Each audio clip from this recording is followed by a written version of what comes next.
Hello everyone, welcome to Management Study, and today we are discussing the topic of advertising.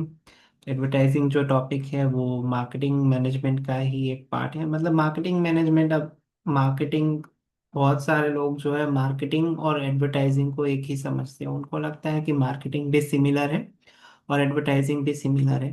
But marketing is a very broad term. Marketing में advertising include हो जाता है, लेकिन advertising में marketing include नहीं होता, क्योंकि advertising जो है वो एक अलग ही फील्ड है। मतलब एक अलग ही फील्ड है, मतलब एक अलग ही चीज़ है जो कि मार्केटिंग का ही पार्ट होती है। It's a part of marketing. But marketing जो है वो एक बड़ा सा, आप कह सकते हैं, एक बड़ी सी किताब है। Marketing and advertising is a chapter of that book. So हम एडवर्टाइजिंग की डेफिनेशन देखते हैं। The practice of promoting products, services और ideas through paid communication channels to influence consumer behaviour. यानी कंज्यूमर के बिहेवियर को इन्फ्लुएंस करने के लिए हम जो भी प्रमोशनल एक्टिविटी करते हैं अपने प्रोडक्ट्स की, सर्विसेज की और अपने आइडियाज की, टू परsuade कंज्यूमर्स टू बाय और प्रोडक्ट्स और सर्विसेज, उसको एडवर्टाइजिंग कहते हैं। हम अगर सिंपल भाषा में समझे तो हमारे प्रोडक्ट और सर्विसेज को प्रमोट करने के लिए हम जो चैनल यूज करते हैं, पेड चैनल्स, उसको एडवर्टाइजिंग कहते हैं। ठीक है। पेड चैनल्स भी होती है और कुछ चैनल्स ऐसी होती है जो पेड नहीं होती, जिसमें आपकी वर्ड ऑफ माउथ एडवर्टाइजिंग हो जाती है, and that depends on your product and service. अब इसका पर्पस क्या होता है? सो एडवर्टाइजिंग का मेन पर्पस ये होता है to create awareness about your product और सर्विसेज, जनरेट इंटरेस्ट, कि कंज्यूमर्स को आपके प्रोडक्ट में इंटरेस्ट आए। ठीक है। परस्यू एक्शन, मतलब वो आपका प्रोडक्ट खरीदने के लिए कुछ एक्शन ले। मतलब अगर आपने अपने प्रोडक्ट की एडवर्टाइजमेंट दी ऑन अ टीवी और on a social media platform, तो वहां से कॉल टू एक्शन करके होता है एक कॉन्सेप्ट, जिसमें आप एडवर्टाइजमेंट में ही अपनी वेबसाइट मेंशन करते हैं, जिससे कि कंज्यूमर उस वेबसाइट पर क्लिक करके आपके वेब पेज पर जाएगा, आपका प्रोडक्ट या सर्विस देखेगा, एंड देन ही और she will purchase that product और सर्विसेज। सो ये कॉल टू एक्शन होता है जो डिजिटल मार्केटिंग में बहुत फेमस होता है। तो एडवर्टाइजिंग का भी गोल यही होता है, फर्स्ट टू अवेयर कंज्यूमर। ठीक है, पहले कंज्यूमर्स को अवेयर करते हैं प्रोडक्ट के बारे में कि हम ये और प्रोडक्ट और सर्विसेज जो है उसमें डील करते हैं, देन उसके एडवर्टाइजमेंट बनाते हैं और कंज्यूमर्स का इंटरेस्ट जो है उस एडवर्टीजमेंट में आता है। उनको लगता है कि नहीं, ये चीज़ हमको खरीदनी चाहिए और ये सर्विसेज हमको लेनी चाहिए। सो वो कॉल टू एक्शन करते हैं, जिसमें कि वो जो मेंशन वेबसाइट होती है या फिर वेब पेज होता है या फिर शॉपिंग की ऐप होती है, वहां पर जाते हैं और वो प्रोडक्ट और सर्विस परचेज कर लेते हैं। तो it's a very cyclical thing, कि पहले आप कंज्यूमर की नीड को पहले से आइडेंटिफाई करो, उसके बेसिस पर आप अपना जो है प्लानिंग करो, फिर एडवर्टाइजिंग करो, फिर कॉल टू एक्शन दो, वहां से कंज्यूमर के डेटा को फैच करो और उसी डेटा को फिर से एनालाइज करो to make a new advertisement. Okay. ना what are the objectives of advertisement? So simply हम सोच सकते हैं कि एडवर्टीजमेंट हम क्यों करते हैं। टू सेल अवर प्रोडक्ट और सर्विसेज, अवेयरनेस बढ़ाने के लिए करते हैं, मार्केट मार्केट शेयर बढ़ाने के लिए भी करते हैं। ठीक है। और सबसे मेन जो ऑब्जेक्टिव होता है वो अवेयरनेस का ही होता है, कंज्यूमर को इन्फॉर्म करने का। तो यहाँ पर भी चार मेन ऑब्जेक्टिव दिए गए हैं। First is to inform, so introduce new products, features और services in the market. Persuade, यानी कि आपको कैसे भी करके कंज्यूमर्स को कन्विंस करना है कि आपका प्रोडक्ट जो है या आपकी जो सर्विस है वो कॉम्पिटिटर के प्रोडक्ट और सर्विसेज से बहुत अच्छी है। ठीक है। Convince customers why your brand is better than competitors. ठीक है। रिमाइंड करने के लिए, अब आप ऑलरेडी मार्केट में हो, ठीक है, आपकी ब्रांड अच्छी चल रही है, लेकिन कभी कभी आपको रिमाइंडर देना पड़ता है कस्टमर्स को कि आपकी सेल चल रही है या आप अपनी प्रोडक्ट या सर्विसेज पे इतना डिस्काउंट दे रहे हो। तो वो सारी चीज़ें हमको नहीं पता होती।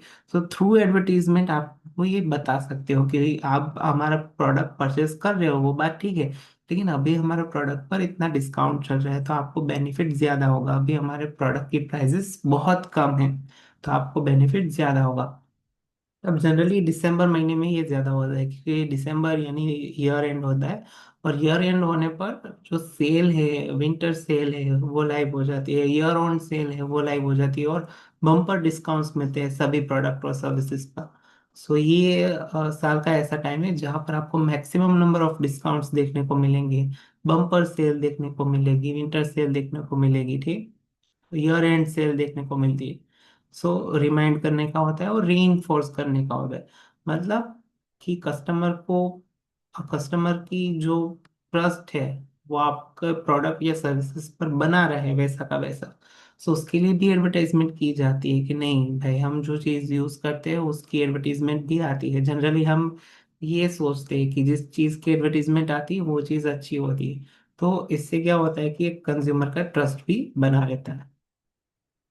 टाइप्स ऑफ एडवर्टाइजिंग, कौन कौन से टाइप की एडवर्टाइजिंग होती है? सो फर्स्ट इज ट्रेडिशनल मीडिया, हम सबको पता है टीवी में एडवर्टीजमेंट आती है, रेडियो में आती है। रेडियो तो कहीं देखने को नहीं मिलता, लेकिन अर्लियर रेडियो में ही सभी एडवर्टीजमेंट आती थी। न्यूज़पेपर में एडवर्टीजमेंट डेली बेसिस पर आती है, मैगजीन्स में आती है, एंड बिल बोर्ड्स जो कि रोड पर लगे होते हैं। डिजिटल एडवर्टाइजिंग इज ट्रेंडिंग, जो कि अब बहुत ट्रेंड में है, जिसमें सोशल मीडिया एड्स आती है। SEM जो कि डिजिटल मार्केटिंग का पार्ट है, गूगल एड्स कहते हैं, डिस्प्ले एड्स आती है। कंटेंट मार्केटिंग यानी स्पॉन्सर्ड आर्टिकल आते हैं। आप अगर किसी ब्लॉग को पढ़ रहे हो ऑनलाइन और वहां पर कोई स्पॉन्सर्ड आपको आर्टिकल देखने को मिले, जैसे कि 3 बेस्ट फोन्स टू परचेज, या फिर 5 best location to visit in 2026, या फिर 5 best cuisine to try in winter. तो ये सारे स्पॉन्सर्ड आर्टिकल्स होते हैं, ठीक है। नेटिव एड्स आती है, इन्फ्लुएंसर कोलैबोरेशन होता है बहुत नाउअडेज। एक्सपेरियंशियल एडवर्टाइजिंग, जहाँ पर इवेंट्स होते हैं, मतलब बड़े बड़े सिंगर्स के जो इवेंट्स होते हैं, या फिर क्रिकेट मैचेस हो गया, पॉपअप्स होते हैं, इंटरैक्टिव कैंपेन्स होते हैं। सो वहाँ जो एडवर्टीजमेंट होते हैं उसको एक्सपेरियंशियल एडवर्टीजमेंट कहते हैं, ठीक है। गुलीरा गुरीला एडवर्टाइजिंग। सो गुरीला एडवर्टाइजिंग क्या होती है? ये क्रिएटिव अनकन्वेंशनल टैक्टिक्स है to surprise and engage audience. मतलब ये नाउअडेज गुरीला एडवर्टाइजिंग कहीं भी यूज नहीं होती, it's just a concept of advertising. मतलब बहुत ज्यादा इसका यूज नहीं किया जाता। अर्लियर इसका यूज किया जाता था, लेकिन मुझे याद नहीं है कि नाउअडेज ब्रांड जो है वो गुरीला एडवर्टाइजमेंट करते हैं या नहीं करते, ठीक है। It's hard to understand also, ठीक है। बट मेन जो ये फोर है, अभी तो ट्रेडिशनल मीडिया भी इतना एडवर्टीजमेंट में कोई नहीं डालता, बट मेजर जो है वो डिजिटल है, कंटेंट है, और एक्सपेरियंशियल एडवर्टीजमेंट, ये तीन मेन है नाउअडेज। की एलिमेंट्स ऑफ इफेक्टिव एडवर्टीजमेंट, मतलब आपको इफेक्टिवली एडवर्टीजमेंट करनी है तो आपको कौन कौन से की एलिमेंट यानी कौन कौन सी मेन चीजें जो है वो आपको अपने ध्यान में रखनी होगी। सो फर्स्ट इज टारगेट ऑडियंस, मतलब आप किस ऑडियंस को टारगेट कर रहे हो और किसके लिए आप एडवर्टीजमेंट कर रहे हो। सो क्लियर अंडरस्टैंडिंग ऑफ वो यू आर स्पीकिंग टू, मतलब आपका ऑडियंस बच्चे है, मतलब चाइल्ड ऑडियंस है आपका, अडल्ट ऑडियंस है आपका, या फिर ओल्ड एज ऑडियंस है आपका। वो आपको पहले ही डिसाइड करना होगा एडवर्टाइजमेंट बनाने से पहले या कैंपेन लॉन्च करने से पहले। देन मैसेज, मतलब आप जो भी मैसेज देना चाहते हो थ्रू योर एडवर्टीजमेंट, मतलब ऑब्वियसली आप अपने प्रोडक्ट और सर्विसेज को प्रमोट करने का ही मैसेज दोगे, but that message should be simple, memorable and emotionally resonant. मतलब वो मैसेज मैसेज जो है वो सिंपल टू अंडरस्टैंड होना चाहिए, याद रहना चाहिए, और इमोशनली कनेक्ट होना चाहिए कस्टमर्स के साथ।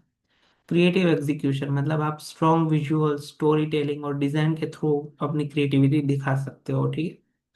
कॉल टू एक्शन, मैंने जैसे अर्लियर बात की कि कोई वेबसाइट होती है या फिर हम इंस्टाग्राम रील देखते हैं तो कोई प्रोडक्ट या सर्विसेज की एडवर्टीजमेंट आ गई, लेकिन उसी एडवर्टीजमेंट के साथ उसी प्रोडक्ट और सर्विसेज जिस वेबसाइट से वो लोग बेचते हैं उसका लिंक भी होता है, जिसे कॉल टू एक्शन कहते हैं। सपोज आप एक रील देख रहे हो और आपने देखा कि कोई शूज की या फिर कोई बैग की एडवर्टीजमेंट आ गई, आपको वो अच्छा लगा, तो उसी रील में वो कॉल टू एक्शन बटन होता है, वहां पर लिखा होता है गो टू और वेबसाइट और शॉप नाउ ऐसा लिखा होता है ना। तो आप वहां पर क्लिक करते हो तो डायरेक्टली आप उस वेबसाइट पर पहुंच जाते हो। So this is called call to action, कि जिसमें आपको डायरेक्टली वो जो वेबसाइट है उसका लिंक दे दिया जाता है, जिससे कि आप रील देखते देखते वहां से डायरेक्ट परचेस कर सको। आपको बंद करके वापस वेबसाइट का एड्रेस टाइप करके जाने की जरूरत नहीं है, आप डायरेक्टली वहीं से पहुंच सकते हो। So that is a very good thing. Consistency मतलब आपकी जो एडवर्टीजमेंट होती है वो ब्रांड के गोल और वैल्यू के साथ अलाइन होनी चाहिए, ठीक है।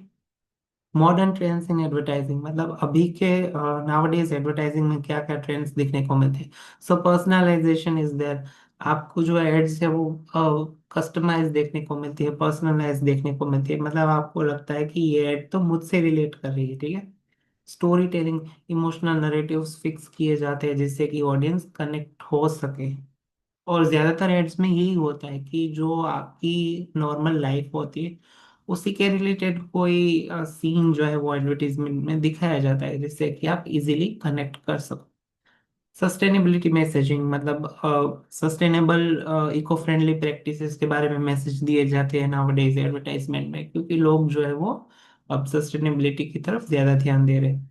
इंटरैक्टिव एड्स होती है जिसमें पोल्स होता है, क्विजेस होती है, एआर वीआर होता है, ठीक है, जो कि जनरली फोन में देखने को मिलती है। एंड इन्फ्लुएंसर मार्केटिंग, जैसे कि कोई इन्फ्लुएंसर के साथ कोलैबोरेशन कर दिया और अपना प्रोडक्ट और सर्विस जो है वो प्रमोट कर दी, so which is also trending. Why advertising matters. अब ये चीज़ बहुत इंपॉर्टेंट है क्योंकि एडवर्टाइजिंग जो है वो कोई भी ऑर्गेनाइजेशन करता है तो वो क्यों करता है, ठीक है। वाई एन ऑर्गेनाइजेशन और business firm do an advertising और service firm does an advertising, ठीक है। इनसे इनका तो खर्चा ही एडवर्टाइजिंग मतलब advertising as a expense consider किया जाता है in an organisation rather than a investment. So first is it builds brand awareness, मतलब आपके ब्रांड की अवेयरनेस बढ़ाता है, मार्केट में आपको मोर विजिबल बनाता है। ड्राइव सेल्स एंड कन्वर्जेशन, तो एडवर्टाइजमेंट के थ्रू आप जो है वो सेल्स और कन्वर्जेशन ला सकते हो कस्टमर्स की। शेप्स पब्लिक परसेप्शन, मतलब आपका पब्लिक परसेप्शन शेप करता है एडवर्टीजमेंट, ठीक है। आपका ब्रांड और सर्विस कैसा दिखेगा पब्लिक को ये डिटरमाइन करता है एडवर्टीजमेंट। कंपेटिटिव एडवांटेज देता है, मतलब कंपेटिटर के कंपैरिजन में आपको एक एडवांटेज प्रोवाइड करता है अगर आपकी एडवर्टाइजिंग स्ट्रेटेजी अच्छी है तो। And it supports long term equity, मतलब लॉन्ग टर्म ब्रांड इक्विटी है जो हम अर्लियर मार्केटिंग मैनेजमेंट के और ब्रांड मैनेजमेंट के चैप्टर में पढ़ चुके हैं। तो एडवर्टाइजिंग जो है वो ब्रांड इक्विटी को बिल्ड करने में मदद करता है। ब्रांड इक्विटी यानी कंज्यूमर का ट्रस्ट ब्रांड में, ठीक है, ब्रांड में कंज्यूमर को कितना ट्रस्ट है। सो ये long term equity brand equity build करने में भी हेल्प हेल्प करता है, ठीक है। ओके। सो पीआर को हम नेक्स्ट लेक्चर में पढ़ेंगे, आज के लिए यहीं पर रखते हैं, ठीक है। हमने आज एडवर्टाइजिंग के बारे में बहुत कुछ पढ़ा। आई होप कि आपको कुछ सीखने को मिला होगा इस लेक्चर में। डेफिनेशन हमने देखा, पर्पस देखा, क्यों एडवर्टाइजमेंट की जाती है। हमने और ऑब्जेक्टिव्स देखे, चार मेन ऑब्जेक्टिव होते हैं: इन्फॉर्म, परस्यूएड, रिमाइंड एंड री। देन हमने टाइप्स ऑफ एडवर्टाइजिंग देखा जिसमें traditional media, digital advertising, content marketing and experiential advertising देखा हमने। की एलिमेंट्स हमने देखे कि target audience, message, creative execution, call to action and consistency. Then हमने देखा मॉडर्न ट्रेंड्स इन एडवर्टाइजिंग जिसमें personalisation, story telling, sustainability messaging, interactive ads and influencer marketing. And then हम last में देखा कि वाई एडवर्टाइजिंग मैटर्स। ओके। और अब next कल के लेक्चर में हम देखेंगे public relations. Okay. So with this we ended up our session here. Okay.